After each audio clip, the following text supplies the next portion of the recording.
قرآن کریم کې تر ټولو عظیم آیات کم آیات دی؟ زه تاسو ته ښیم دې ویډیو کې، نو هیله لرم چې تاسو دا پیغام واورئ.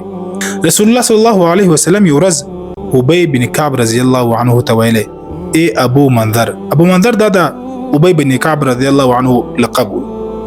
هغه ته ویل چې تاسو معلومه ده چې په کتاب الله کې یعنی په قرآن کریم کې تر ټولو عظیم آیات کم آیات دی. هغه ورته چې دا خبر الله او د الله رسول ته زیات معلومه ده.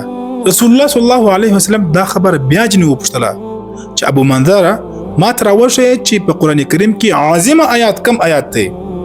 هغه ورته چې یا رسول الله لا اله الا هو الحي القيوم یعنی آیات الکرسی ده.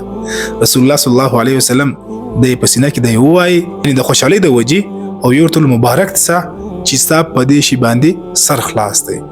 وس د عظیم آیات الکرسی ده دا یو داسې عظیم آیات دی چې کله یو انسان د آیت الکرسی تلاوت کوي دی انسان ته به شیطان نږدې هم ورنسی او دا انسان به د دنیا د تکلیفات او د پریشانۍ او دغه مصیبه محفوظ شي.